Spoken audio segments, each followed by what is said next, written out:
Okay, so our next lecture is going to be on muscle biochemistry. And so we have here three different types of muscles shown here.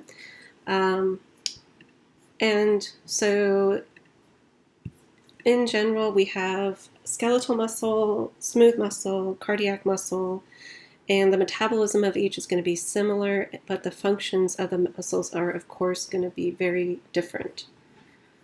So in general, we have our striated muscles, which contain sarcomeres, and our skeletal and cardiac are examples of that.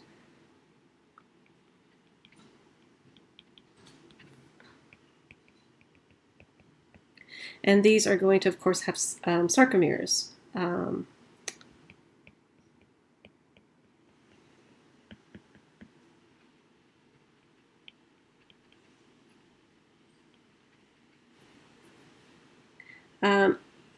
And your sarcomeres are basically the fundamental functional unit of the muscle. Some muscles can contain as many as 100,000 repeating sarcomere units. And within the sarcomeres, you're going to have myofilaments, thick and thin filaments organized. And so your skeletal muscles are going to form also very long, multinucleated fibers.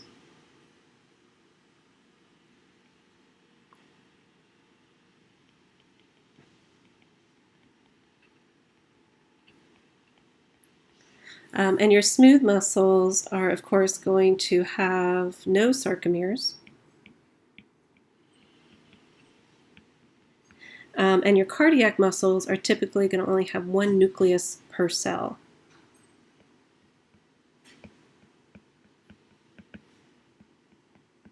So your skeletal muscles will be multinucleated. Your cardiac muscles will be one nuclei per cell. Both of those will both have sarcomeres as the functional units, and your smooth muscles do not have sarcomeres.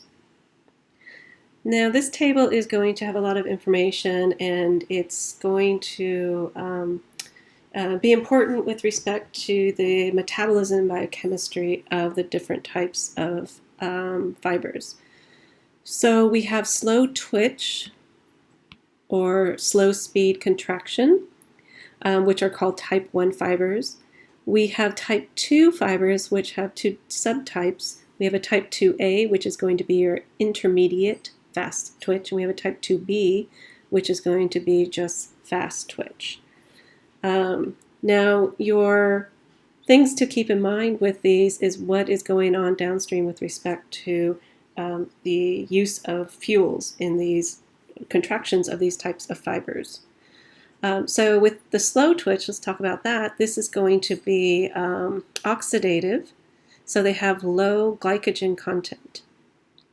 And so they're going to have high myoglobin content, so they're going to appear more red. They are going to have a need for greater oxygen because they're going to do oxidative phosphorylation, and they have high capacity and high resistance to fatigue because of this. So your type 1 fibers, or these slow fibers, are going to be more for your long-term distance running, aerobic exercise, and things of that. And then we have our intermediate twitch, which is going to have fast oxidative fibers. So they're going to have an intermediate level of glycogen stores. They're going to also have high myoglobin content, so they too will appear red. They are going to have the ability to increase their oxidative capacity as you train or exercise more and more. Then these muscles build up the ability to become more long-term and able to do exercise for long-term. So they have an intermediate resistance to fatigue that on training can be extended, of course. And then you have your fast twitch. So this is going to need a very high glycogen content to really tap into. They are going to have low myoglobin, so they're going to appear more white in color. They have low mitochondria content because they're not really going to do much of that oxidative phosphorylation. They have limited capacity to be long-term, so they're not really the muscles that are used for things like long-distance running, anaerobic type of exercises. And they're going to be sensitive to fatigue, and they don't use energy very efficiently. So again, these are very fast. So you're going to use them for very quick maneuvers. You're going to use them for sprinting and very fast types of exercises. And so within this muscle cell, it's going to be organized, of course. And with muscle cells, you have it at the molecular level where you have your actin, you have your myosin, and then it goes all the way up to the gross level where you're connecting muscles to the bones via tendons, and etc. So within the muscle, you have the plasma membrane. So this is muscle, and you have plasma membrane, just like any cell, but it has a specific name, and this one's called the sarcolemma.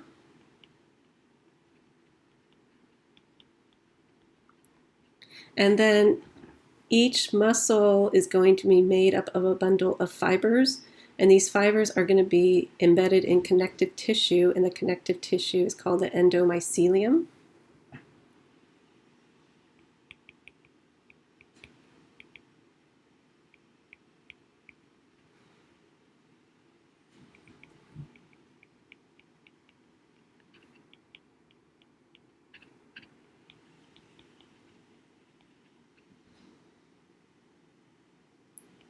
Endomysium. And then the bundles of fibers and this endomysium is going to be surrounded by a sheath called the perimysium.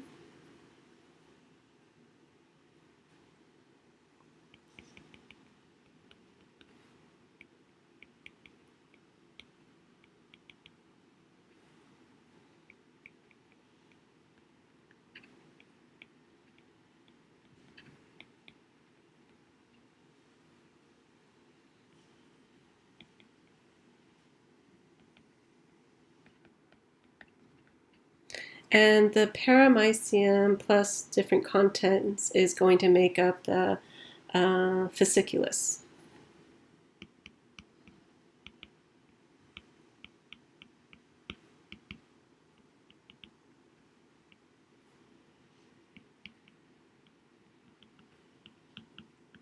And the complete muscle are many of these fasciculus or fasciculi surrounded by layers of connective tissue, and this is going to make up the perimycal septa.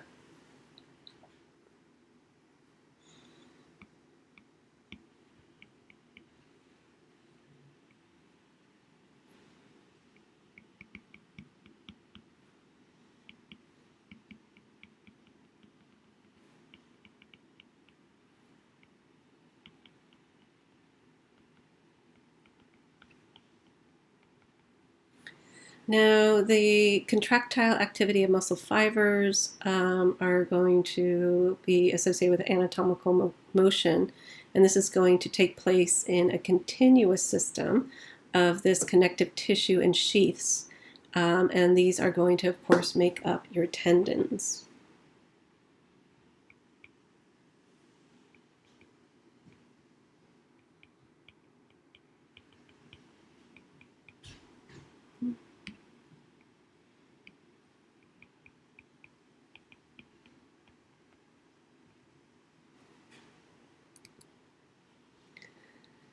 Now, with respect to muscle fibers, you're going to have within the sarcolemma is going to be the sarcoplasm, of course, which is the cytoplasm.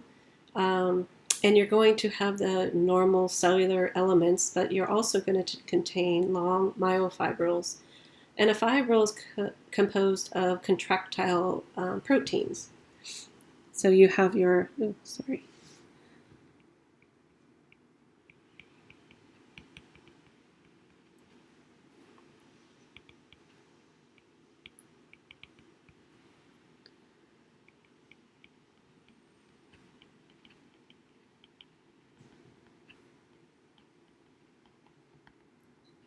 and these are also going to make up 60% of the overall myofiber protein.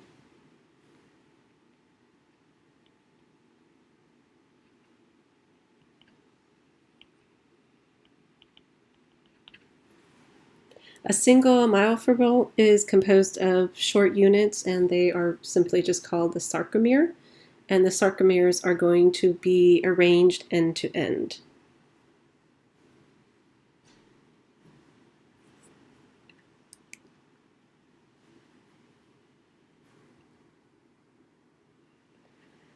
Now, organization of the sarcomere is you're going to get attachment of thin actin filaments are going to attach to the Z disc.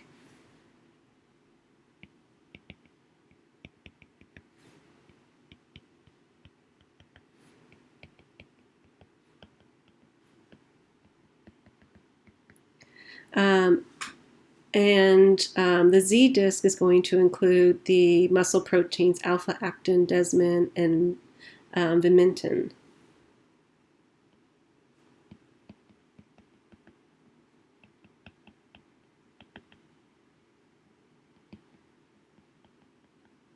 The thin filaments are also going to contain the protein nebulin, and nebulin is a large protein thought to be an alpha helix that spans the length of the entire filament.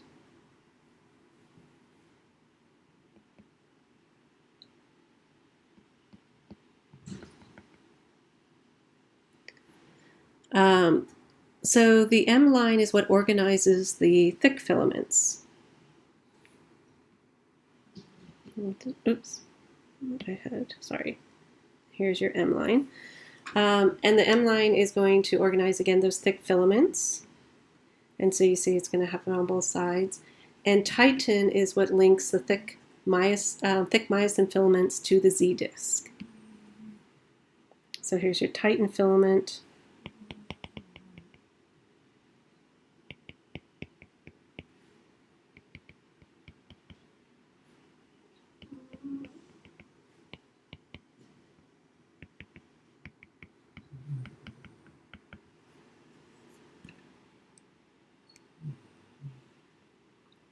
Now, in general, this is sort of just the organization of the proteins. We, of course, have our thick filaments, and these are going to have the myosin. And those are, of course, going to be organized by that M line, and they're going to be linked to the Z disc via titin. We have our thin filaments, which are going to be hundreds of globular actin monomers, and these are going to be arranged in a double helical manner. We have our sarcomere, which is the contractile unit, activity or unit, and this is going to have the contractile proteins, actin, myosin, which is going to be connected to those Z lines. We then also have a myofibril, which is going to be at the ends of the arrays of the sarcomeres, the myofiber, which is going to be single multinucleated muscle cells. These are going to have all the normal cellular organelles and the myofibrils as well. And then, of course, you have the overall muscle, which is going to be an organization of all these units put together. So the proteins of the myofilaments, you're going to have the actin, which is going to have ATPase activity, and this is called the alpha actin. And then you're going to also have myosin, which also has ATPase activity. Myosin is going to be made up of 6 subunits. You're going to have 2 heavy chains and 4 light chains.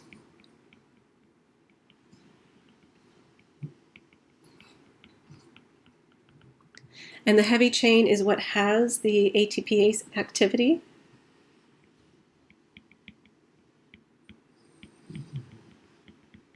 And then the light chain is going to be able to bind calcium with high affinity.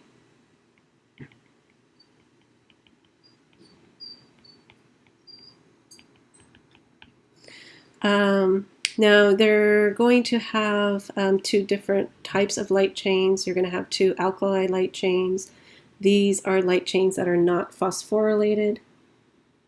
Let's just draw a line here.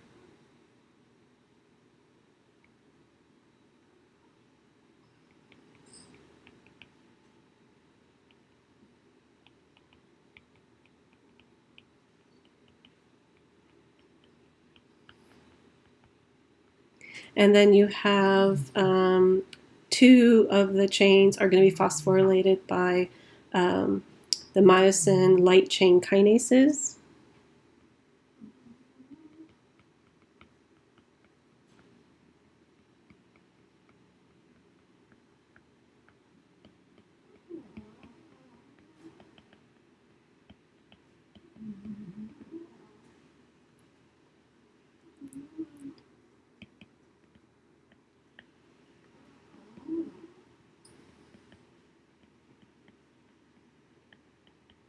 And those are given those little acronyms.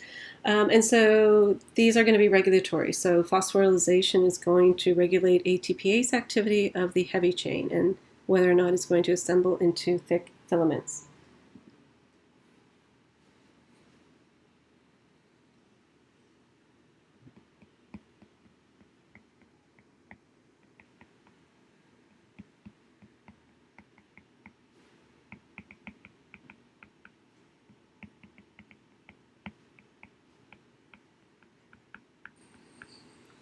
And then, of course, you also have accessory proteins and complexes, which can vary.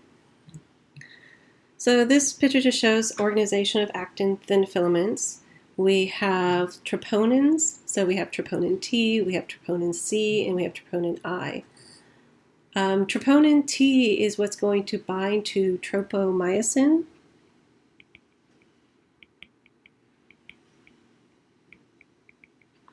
You have troponin C, which is going to bind to calcium. You have troponin I, which is going to inhibit ATPase activity.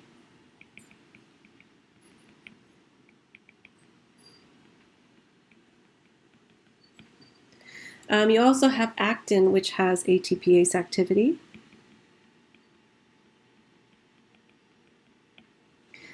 And then, of course, you have your alpha tropomyosin, which is sort of winding its way through the actin filaments.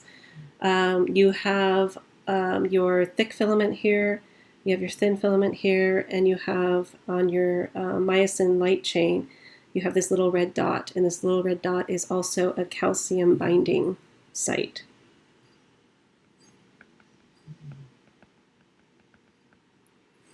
You have cardiac beta myosin heavy chain, and this guy has ATPase activity.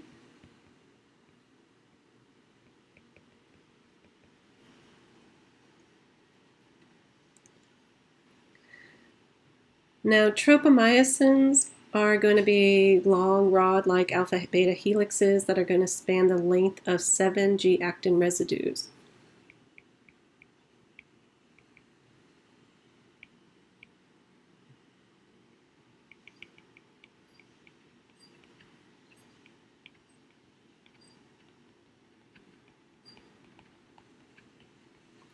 And so in a relaxed muscle, you are going to bind and cover the myosin binding sites of these, the tropomyosins are going to cover the myosin binding sites of the 7G actin residues. In the presence of calcium, this is going to allow myosin to bind.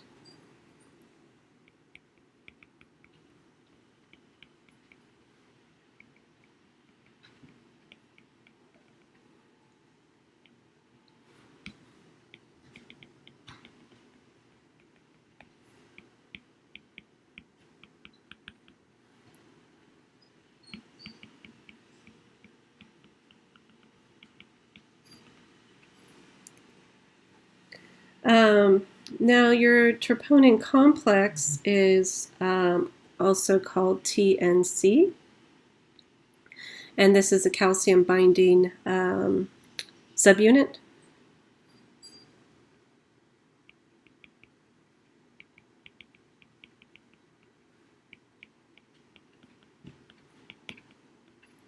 And the TNI is, of course, going to be inhibitory and blocks the actin-myosin interaction. And this inhibition is of the ATPase activity of the complex. And then a TNT binds to tropomyosin and regulates the complex interaction with the thin filaments.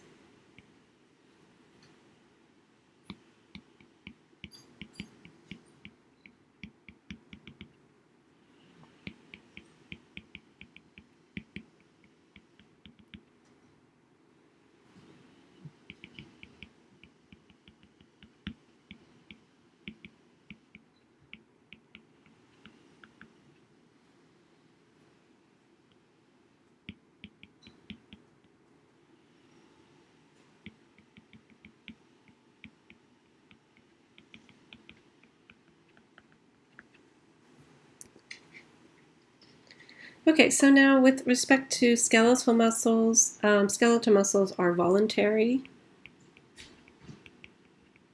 So they are going to, of course, move in response to something telling them typically from the central nervous system, a signal.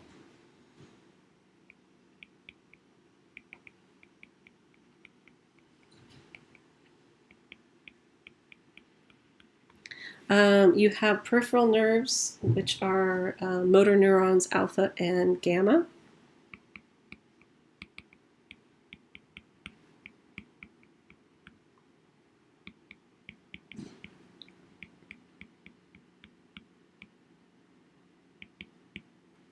And so your alpha are going to be principal motor neurons, and they're going to control this skeletal muscle, which is referred to as an extrafusal muscle fibers.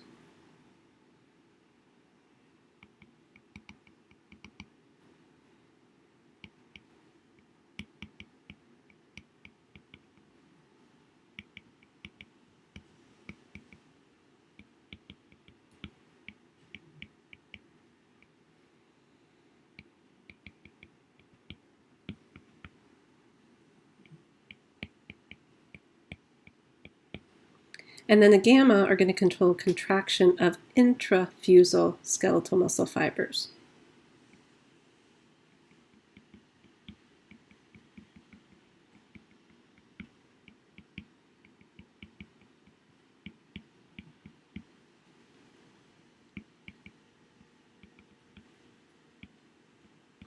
And these are typically going to be in sensory organs.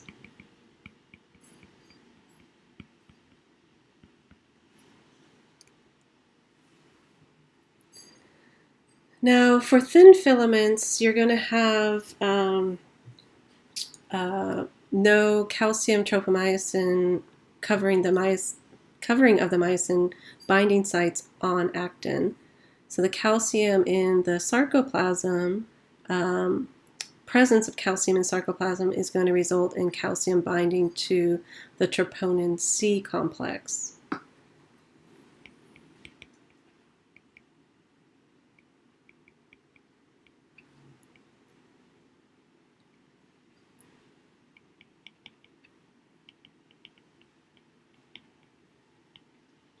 And the binding of calcium to troponin C is going to cause conformational changes in the overall troponin complex. The troponin complex will move the tropomyosin into the F-actin groove, and then the myosin binding sites on actin are exposed.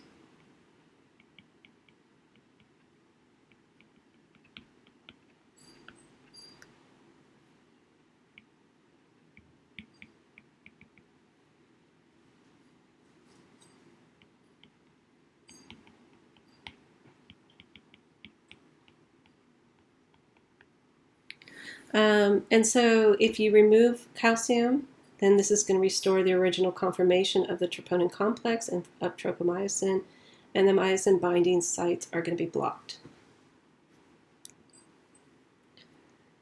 So in non-contracting muscles, myosin binding sites on actin, which are referred to as cross-bridge sites, are blocked.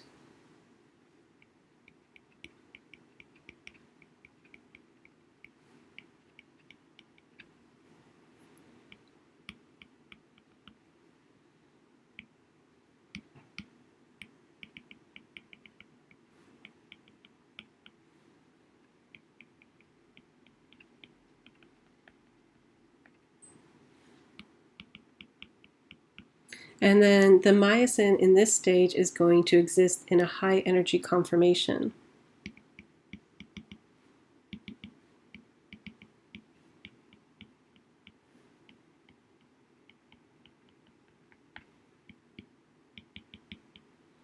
And the contractile cycle is going to be equal to the cross-bridge cycle.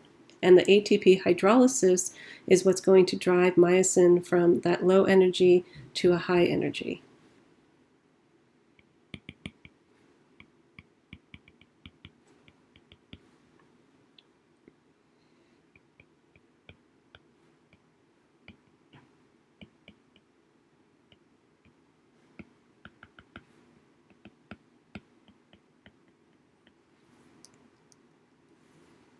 Okay, so now let's talk about how we are going to get things moving. So basically, in general, you're going to have some sort of neuronal signal, which is going to tell the muscle it has to do some motion. So the nerve muscular cell junction is called, of course, the neuromuscular junction.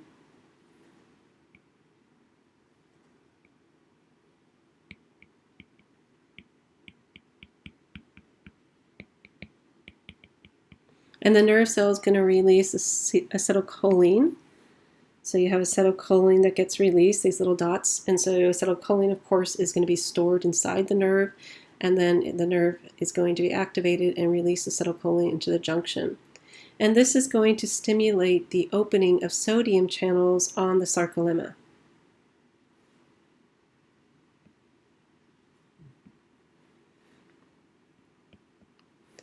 And then you're going to get a massive influx of sodium ions, and this is going to lead to the generation of the action potential.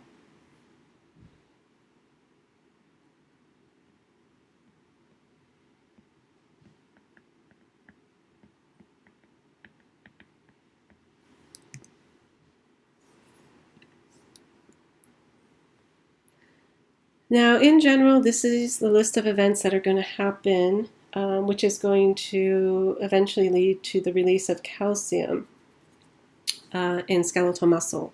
So the action potential caused by the acetylcholine is going to sweep across the surface of the muscle fiber. So you have the action potential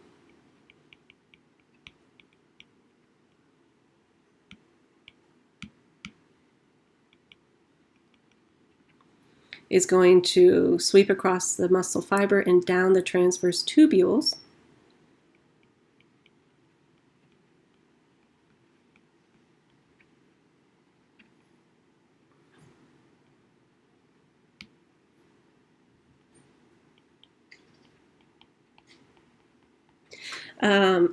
And this is to the sarcoplasmic reticulum.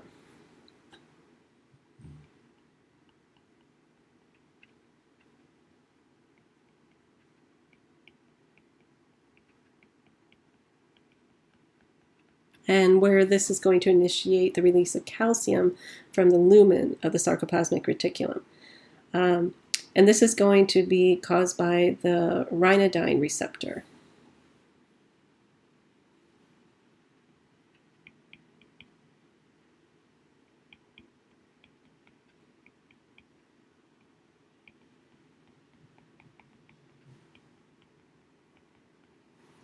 And then the calcium binds to troponin, and this is going to cause a conformational change in the troponin-tropomyosin complexes.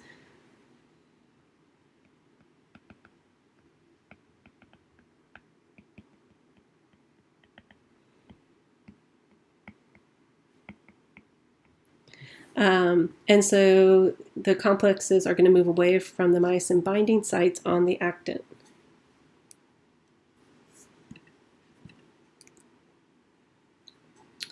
So here we have in number 1, of course, we have our acetylcholine, which, we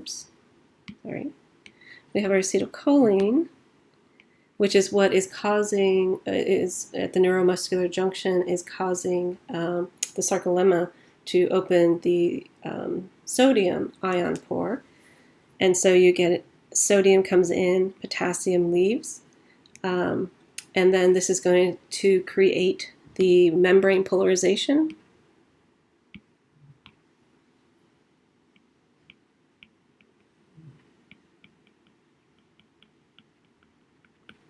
And this is going to be transmitted across the muscle fiber, down the T-tubule system, focusing on going towards the sarcoplasmic reticulum. The receptor in the T-tubules here, this receptor in the T-tubule, is the dihydropyridine receptor.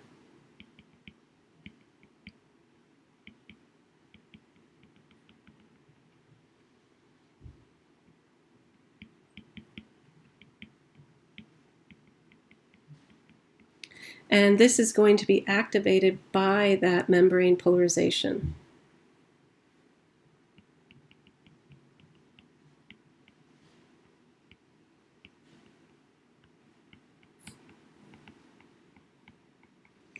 And the dihydropyridine receptor is going to bind to and activate the ryanodine receptor.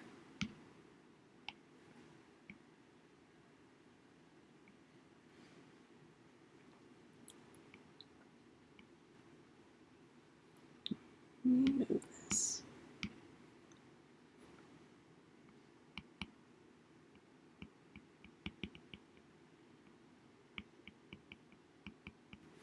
So you have your ryanodine receptor here, and it's going to get activated by the dihydropyridine receptor here.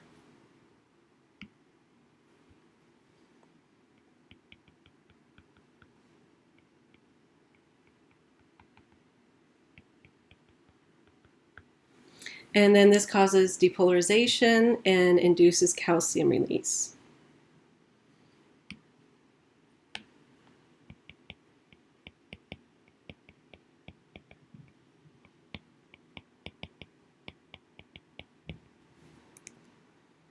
Now, activation of the ryanodine receptor, which is just literally a calcium channel, is going to cause the release of calcium from the sarcoplasmic reticulum into the sarcoplasm. Now, one thing to note is that in cardiac muscle, so there is a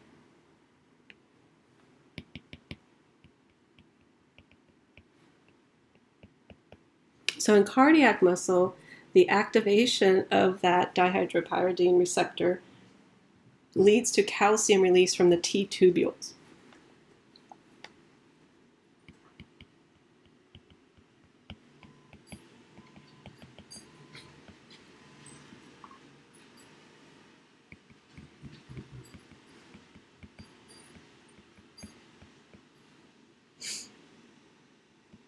Oops.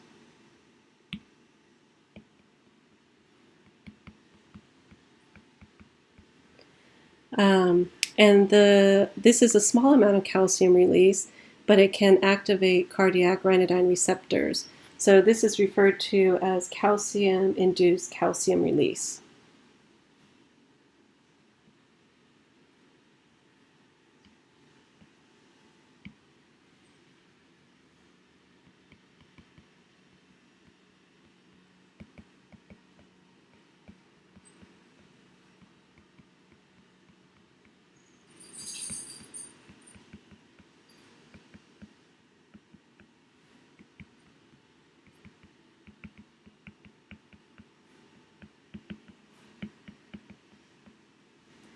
Okay, so that's very unique for the cardiac muscles.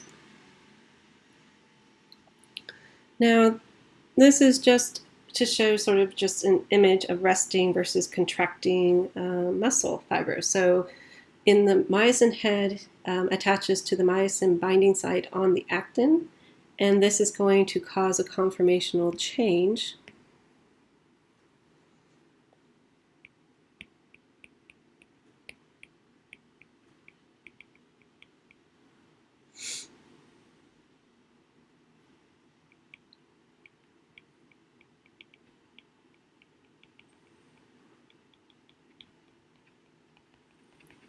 And so this conformational change causes a pivoting in the myosin head.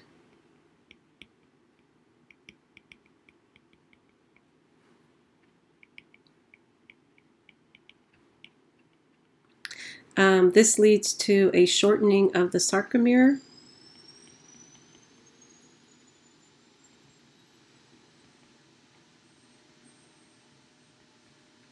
And then after pivoting, ATP will bind to the myosin head, which causes this detachment from actin.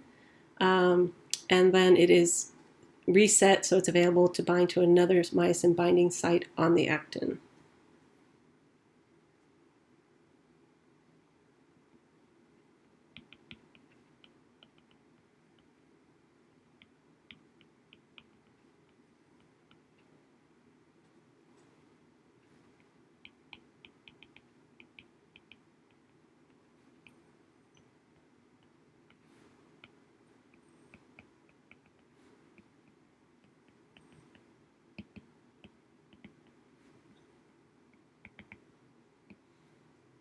And then it goes back and it can bind again. Okay, so when you have a resting sarcomere, again, the troponin-tropomyosin complex is there to block myosin binding sites on actin. At this stage, the myosin head is activated. So the myosin head is going to be in an active state. So when calcium is going to bind, put down here, calcium down here, when calcium binds to troponin, this is what causes that conformational change in troponin pulling away from the binding site. And so you have, in this case, you have a resting sarcomere.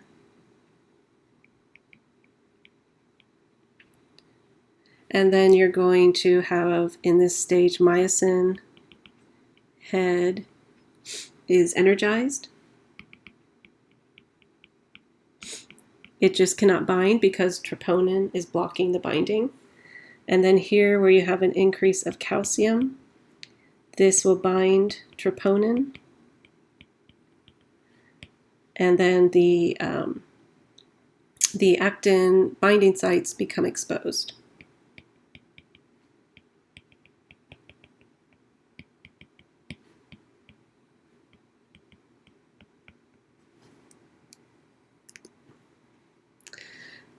And so here you're going to have what's referred as a cross-bridge attachment.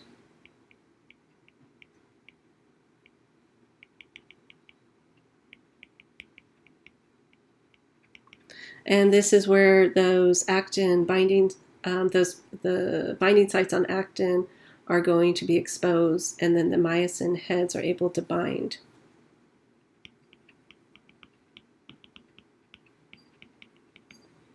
And number 4, you have your pivoting of the myosin head. And the energy that was stored in myosin when it was at the resting stage is going to facilitate this, and that energy is released, and this release of the energy causes the head to pivot.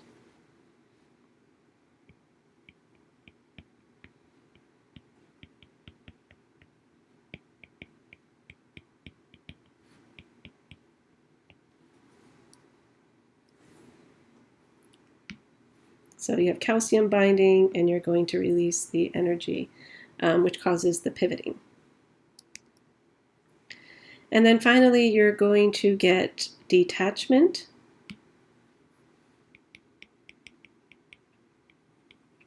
And this is the cross-bridge is detached, and ATP is going to bind again to the myosin head.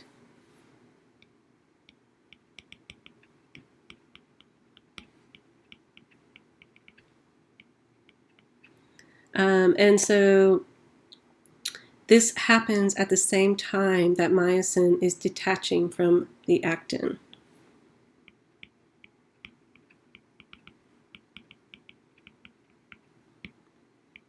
And so this is going to recharge that myosin head. So reactivation of the myosin head, you have ATPase activity within the myosin head, which is going to hydrolyze ATP to ADP in a phosphate. That energy release is used to re-energize the myosin head.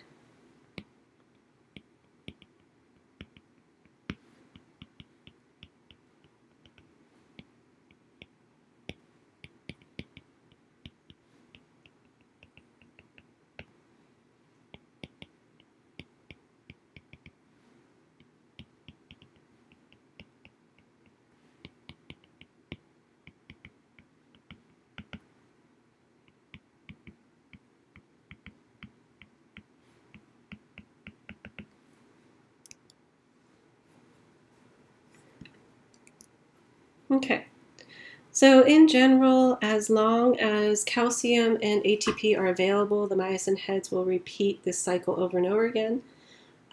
As the potential, the acetylcholine signaling, and you get a decrease in the potential, and this closes the calcium channels, and calcium gets pumped back into the sarcoplasmic reticulum. And this is going to be against a concentration gradient, and this is using something called the energy requiring protein sarcoplasmic reticulum calcium ATPase, or the SERCA pump. The contractions stop. So one thing to note here is contraction stop via cessation of signal and the return of calcium to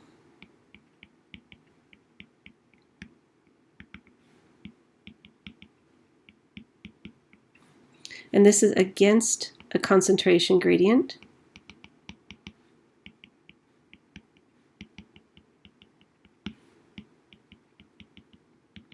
And this is going to be via, this is the SERCA pump.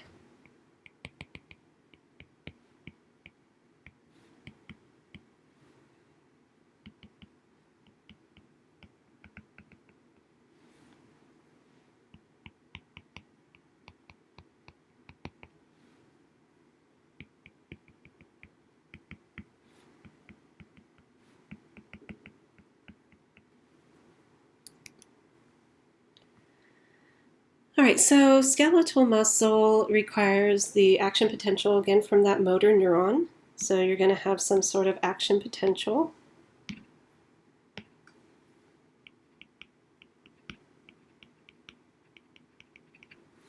The axon from the postganglionic nerve terminates on a skeletal muscle fiber. And where the skeletal muscle fiber is meeting that axon is called the neuromuscular junction. And then within this action site, the axon subdivides and branches into numerous structures, and these structures are called boutons, spelled like a button.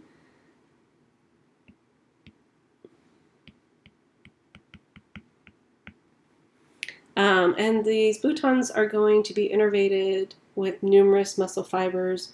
And so that is the way that many muscle fibers can be innervated by a single neuron, and you can get a synchronized contraction. Where should I write that?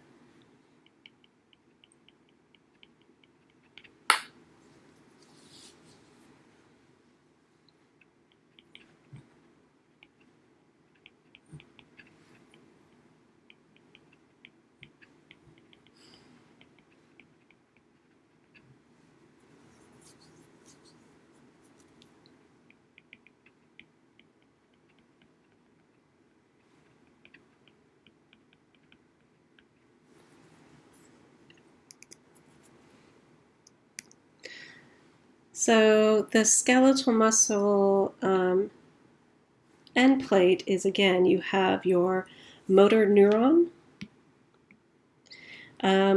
surrounding with a myelin sheath. You have your axal termination.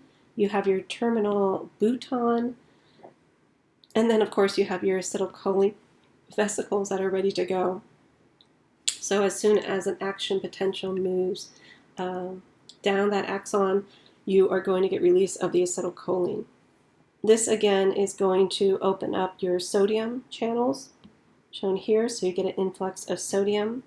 This is going to cause an action potential to go across the fiber of the muscle, go transverse tubules, go through eventually the rhododendron receptor, release calcium, and then you start to get your troponin complexes rearranged so your myosin can bind to actin and actually do a contraction. Okay, so let's talk a little bit about skeletal versus cardiac and smooth. Sorry, that's flipped around, so I'll just rewrite that.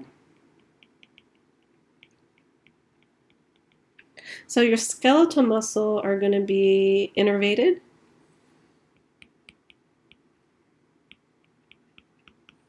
And your cardiac and smooth are also going to be innervated. You're going to use the innervation of your skeletal muscles to initiate contractions.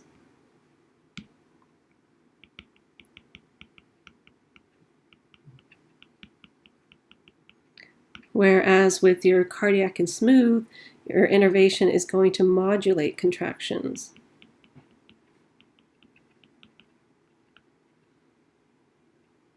Synchronized contractions, those type of things. Skeletal are voluntary. Cardiac smooth are going to be involuntary.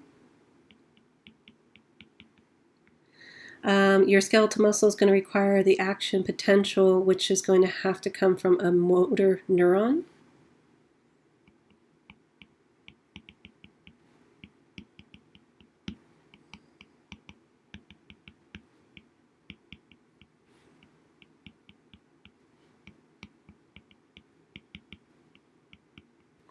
And in the case of cardiac and smooth, they can generate their own action potential.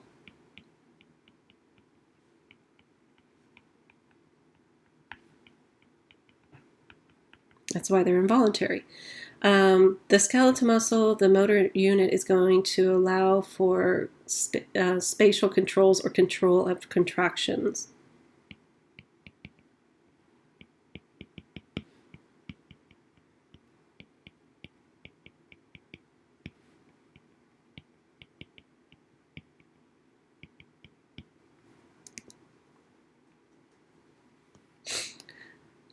Okay, so a little bit about cardiac muscles. So cardiac muscles, cardiomyocytes, are going to be coupled electrically and contract simultaneously.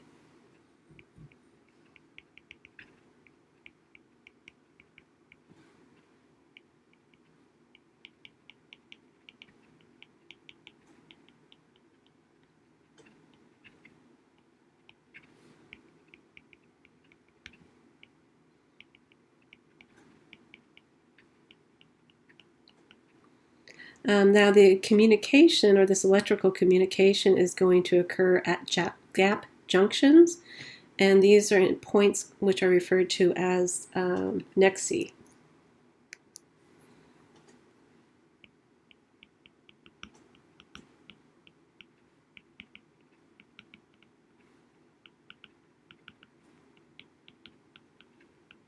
Nexi. So the action potential that's initiated in one of the cardiomyocytes is then going to be transferred and propagated via the nexi to the next cell.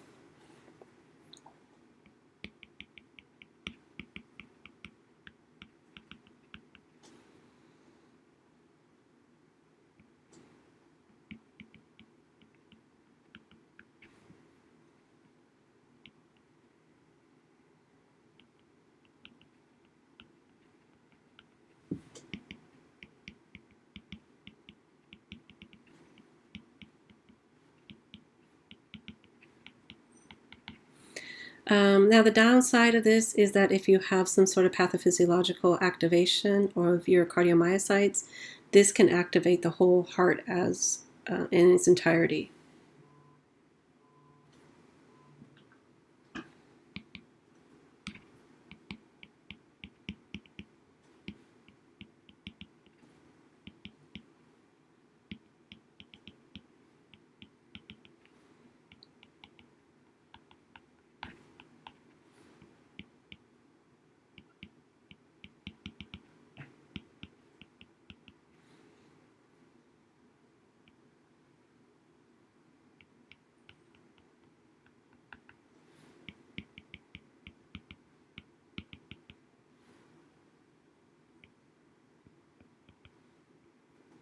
So we have some cardiomyocytes that initiate their own action potentials, and that's referred to as automaticity.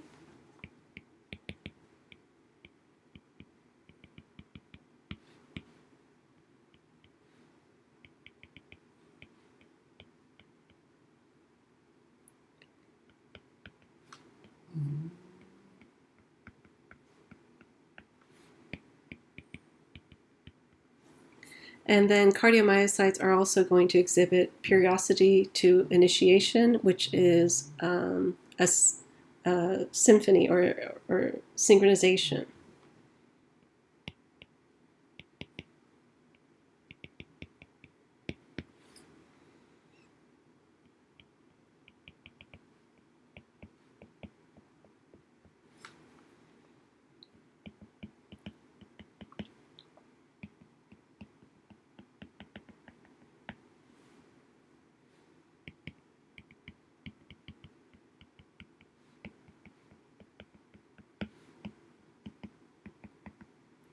And these action potentials can either be fast or they can be slow. So we have fast action potentials and slow action potentials. So our ventricular, atrial, perjuncti fibers are all going to be fast.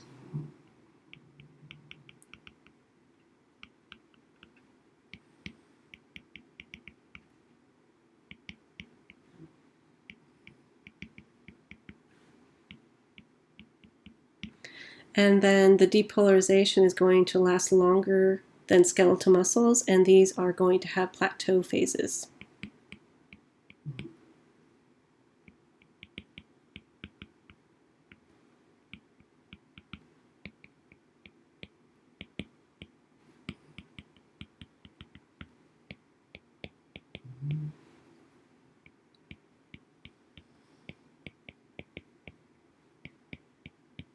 And then our slow are going to be our sinoatrial node and our atrioventricular node.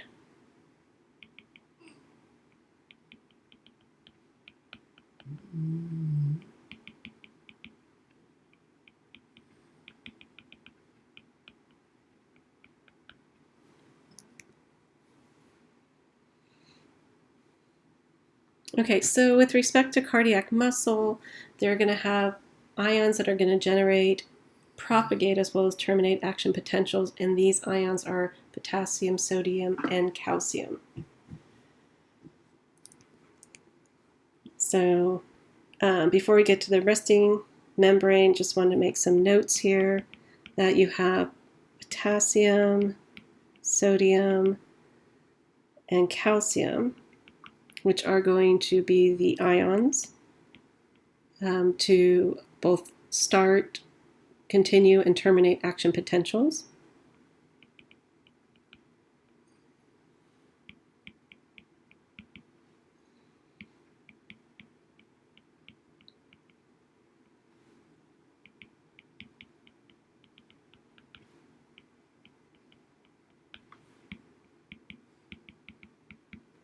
And the resting membrane potential is going to be a function of the diffusion potential of potassium. So cardiac muscles are very sensitive to changes in potassium concentration.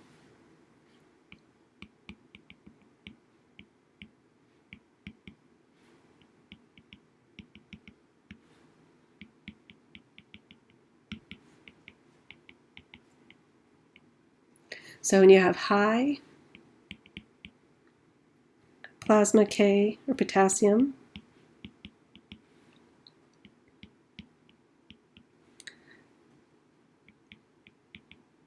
hyperkalemia, it depolarizes your cardiac muscle. When you have low plasma potassium, which is hypokalemia,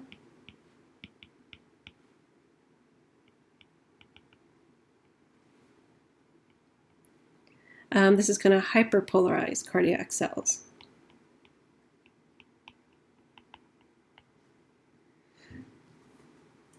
The contributor also to a resting membrane potential is a low level of sodium influx.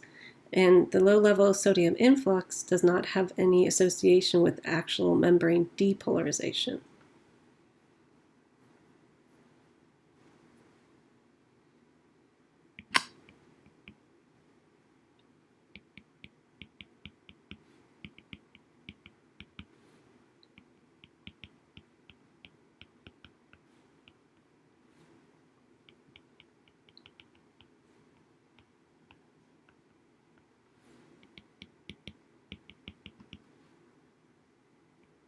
Oops.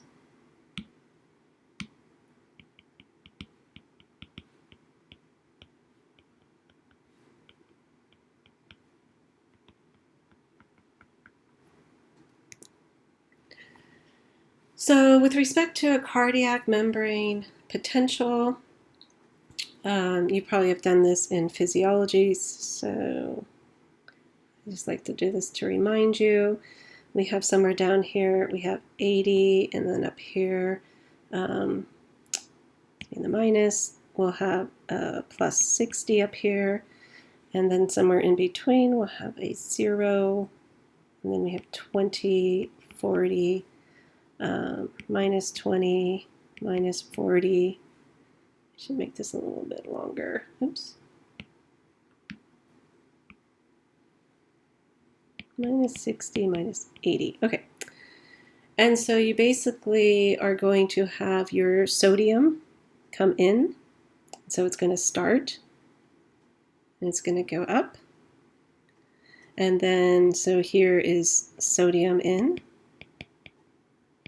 So that's where you got that action potential. Get the sodium in. This is step 0. And then you have your rise, and this is where you get potassium out. And so this is 1, and then you kind of go down gradually.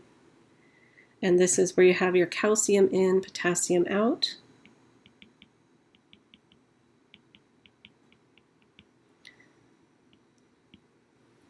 And then you start to have a drop, pretty straight drop. And this is going to be where you have your potassium out, calcium in, and sodium in.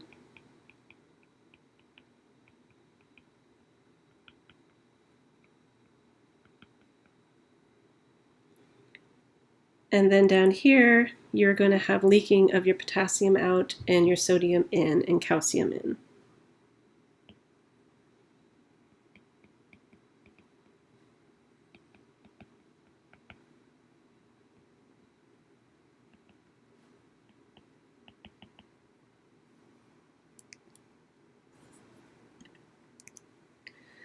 Okay, now with respect to smooth muscles are going to be in your blood vessels, your bladder, airways, uterus, digestive systems. They have sort of a spindly shape, so you can kind of see it's a spindly type of shape. And they're always going to have a nucleus that typically is found in the center of the cell. So it also has sort of a flattened or spindly shape, but it's going to be in the center of the cell. So this is going to be in your blood vessels, bladder, uterus, your GI tract. And so as described here, they have slow, sustained contractions, non-voluntary, as we've already talked about. They don't have any sarcomeres, they lack sarcomeres, and they're going to be found where you have to have these nice controlled involuntary reactions.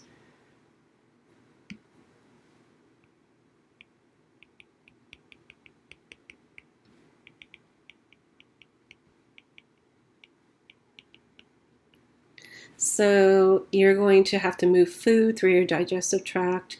You're going to have to change the diameter of the blood vessels due to sort of inputs where you have vasodilation, contraction, and you have to expel urine from the bladder. So all of those are going to need these very controlled movements that are involuntary. So in contrast to skeletal muscles, these cells have the ability to maintain tension for extended periods of time while using low energy.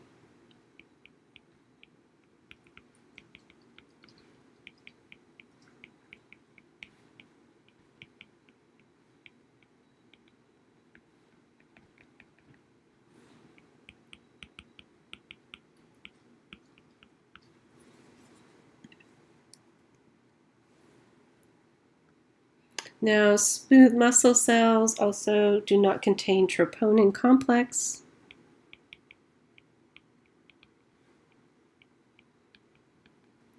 They use a sliding filament model in which contraction is dependent on calcium.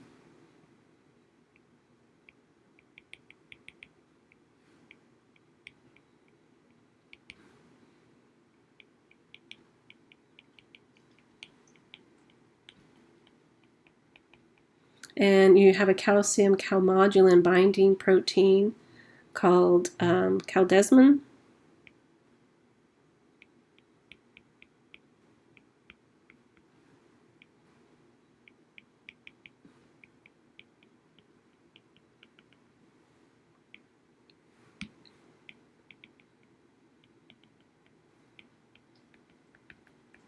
And this is going to be involved in regulation of the actual smooth muscle movement. Smooth muscles are, they do have your tropomyosin, and so caldesmin is going to regulate tropomyosin on and off the binding sites of the myosin binding sites of your filaments. Smooth muscle calcium levels are going to be controlled by a voltage-dependent activation through a receptor-mediated process.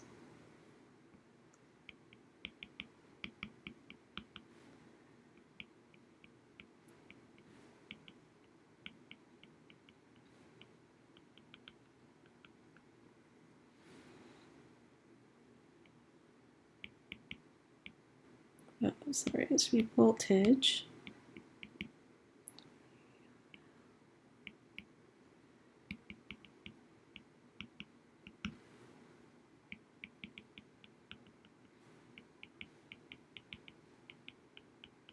And the receptor is an alpha-1 androgenic receptor.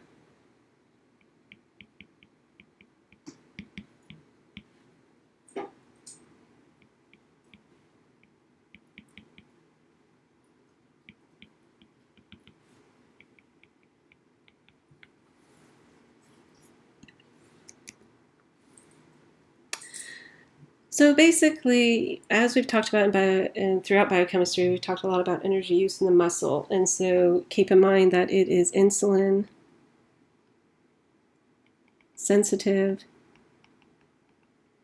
but it's glucagon resistant or insensitive. It doesn't have the receptors for that. So in general, you can think of your muscle cells can use free fatty acids.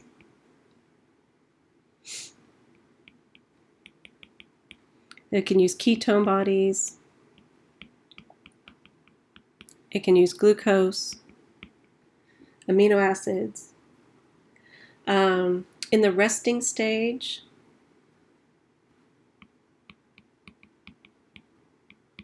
and especially likes those branched chain amino acid, which makes up a large portion of our proteins.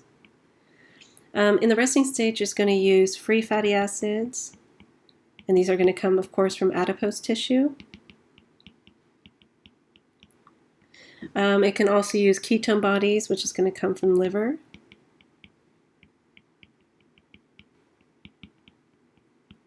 When you have moderate activity,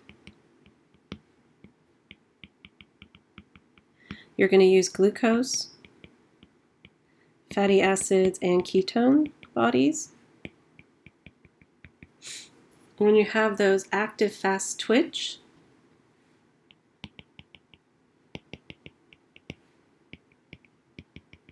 you are going to use anaerobic respiration only. And so you're going to get glycogen broken down into lactate.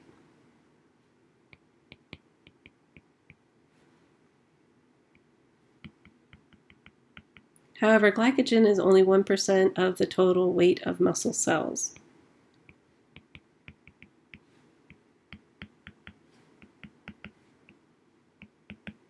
So your muscle cells have to have another tap in to generate fuel.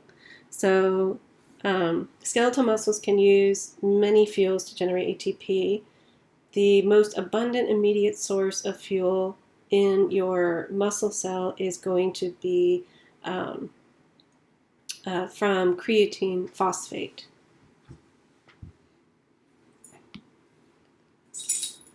So this is going to be the most abundant.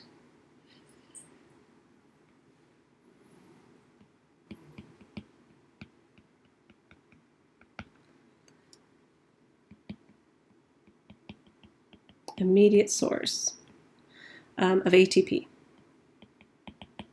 And so this is going to lead to, oops, maybe I shouldn't. It's going to lead to the increase of ATP. So you can also get ATP from your glycogen stores But again, muscles don't have a lot of glycogen stores, and you still have to go through the process of glycolysis in order to tap into that. So for that huge burst of energy, phosphocreatine, creatine phosphate is going to be the primary source that muscles are going to use. All of our skeletal muscles will have some level of mitochondria. However, these fast twitch will have less. But because they all have mitochondria, they can use fatty acids and ketone bodies. The muscles also can use, of course, amino acids. They like to use our branched chain amino acids. The amino acids that can be used by our muscle cells is actually limited. So our amino acids are our branched chain. We also have alanine, aspartate, we have glutamate, and then you have your valine, leucine, isoleucine.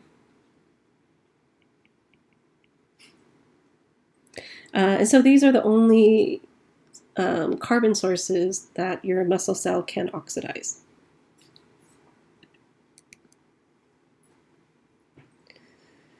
And so ATP is, of course, what your muscle needs for energy, but you really can't store ATP. So it's not a good choice for storing potential energy in high quantities. And one of the reasons for this is, so ATP is not a good storage. And this is because many reactions are allosterically activated or inhibited by ATP.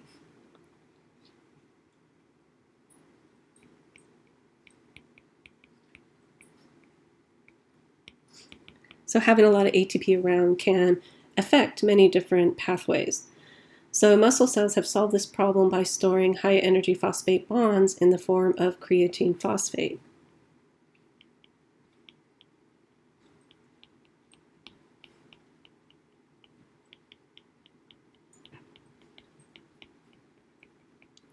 And when your muscle cell needs the energy, creatine phosphate will donate the phosphate to ADP to generate ATP. So here we have creatine phosphate, and it's going to use ADP. It's going to generate ATP and creatine.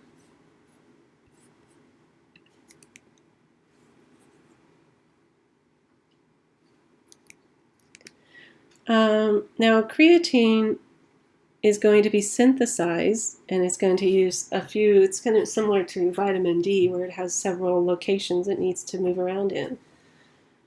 So creatine synthesis is going to begin in the kidney and is going to be completed in the liver. And the guanidinium group of arginine is going to be transferred to glycine. So you have this group of arginine is going to be transferred to glycine. And then you're going to get guanidinoacetate form. This is then going to go to the liver, and it's going to get methylated by SAM, and this process will form creatine. Creatine will then travel to tissues and goes particularly to skeletal muscle, heart, and the brain, and then it's going to react with ATP to form creatine phosphate.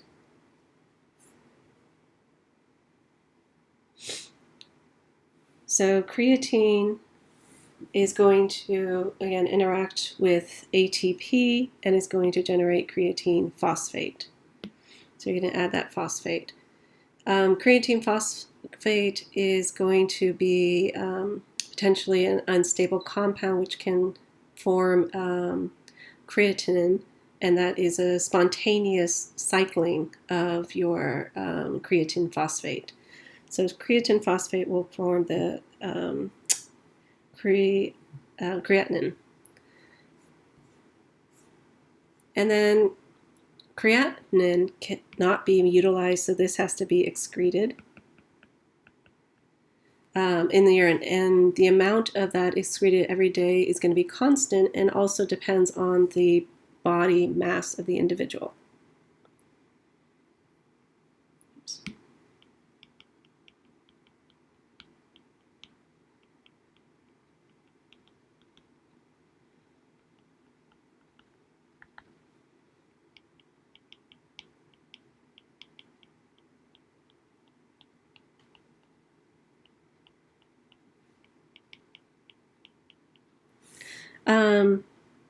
So the amount of this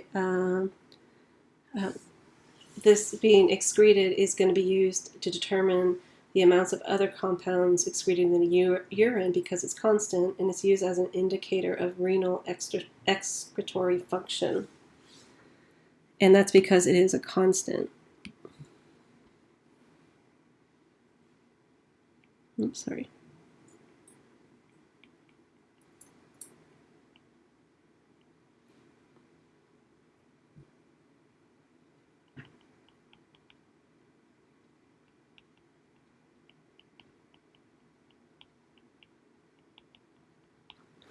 The muscle and brain cells are also going to contain lots of creatine phosphokinase.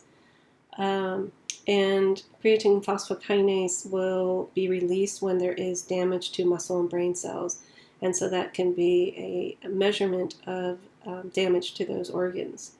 Serum creatine phosphokinase is going to diagnose patients who have had strokes and heart attacks.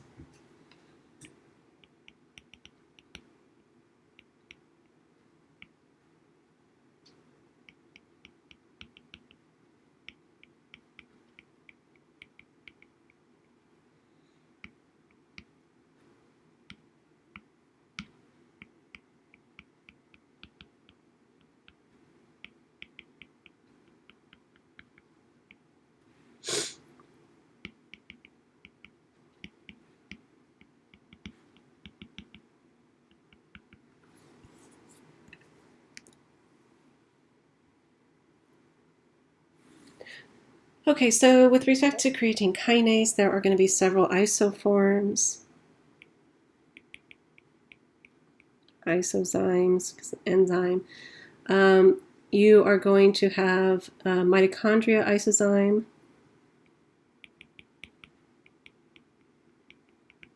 which is mitochondria creatine kinase. And this is going to shuttle ATP and as a creatine phosphate, which is produced in the mitochondria and shuttles to the cytosol.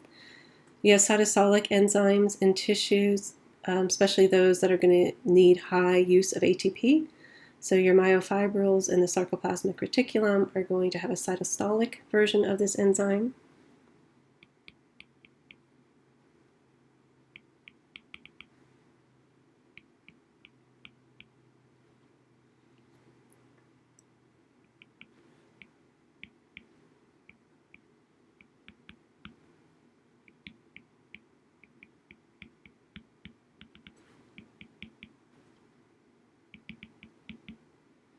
And they're going to convert ADP to ATP, preventing the accumulation of ADP levels that will inhibit these ATP using enzymes.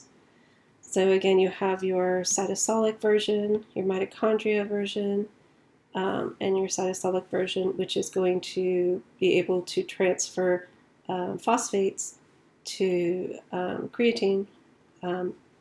And then you're, of course, going to be able to recycle that back and generate eventually ATP. Mitochondria creatine kinase will transfer a phosphate group from ATP to creatine and form creatine phosphate, which will diffuse to where it needs to go for ATP tapping into. And you'll get the phosphate transferred back to ADP to generate ATP.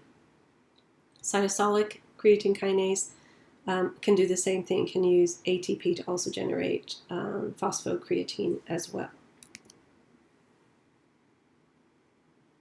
Now, creatine levels must be replaced, and this can be through dietary,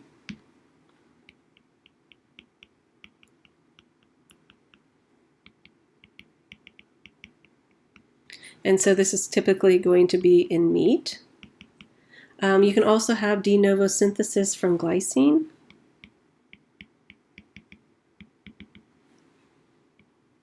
And that's shown here.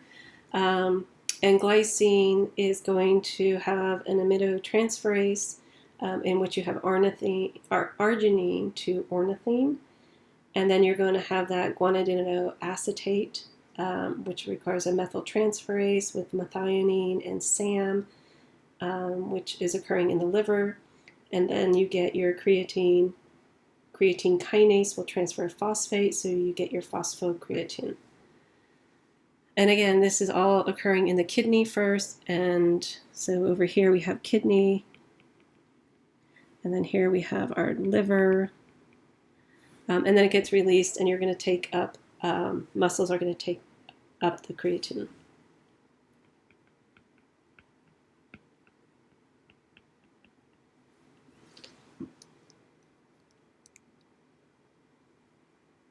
Okay, and that is the end.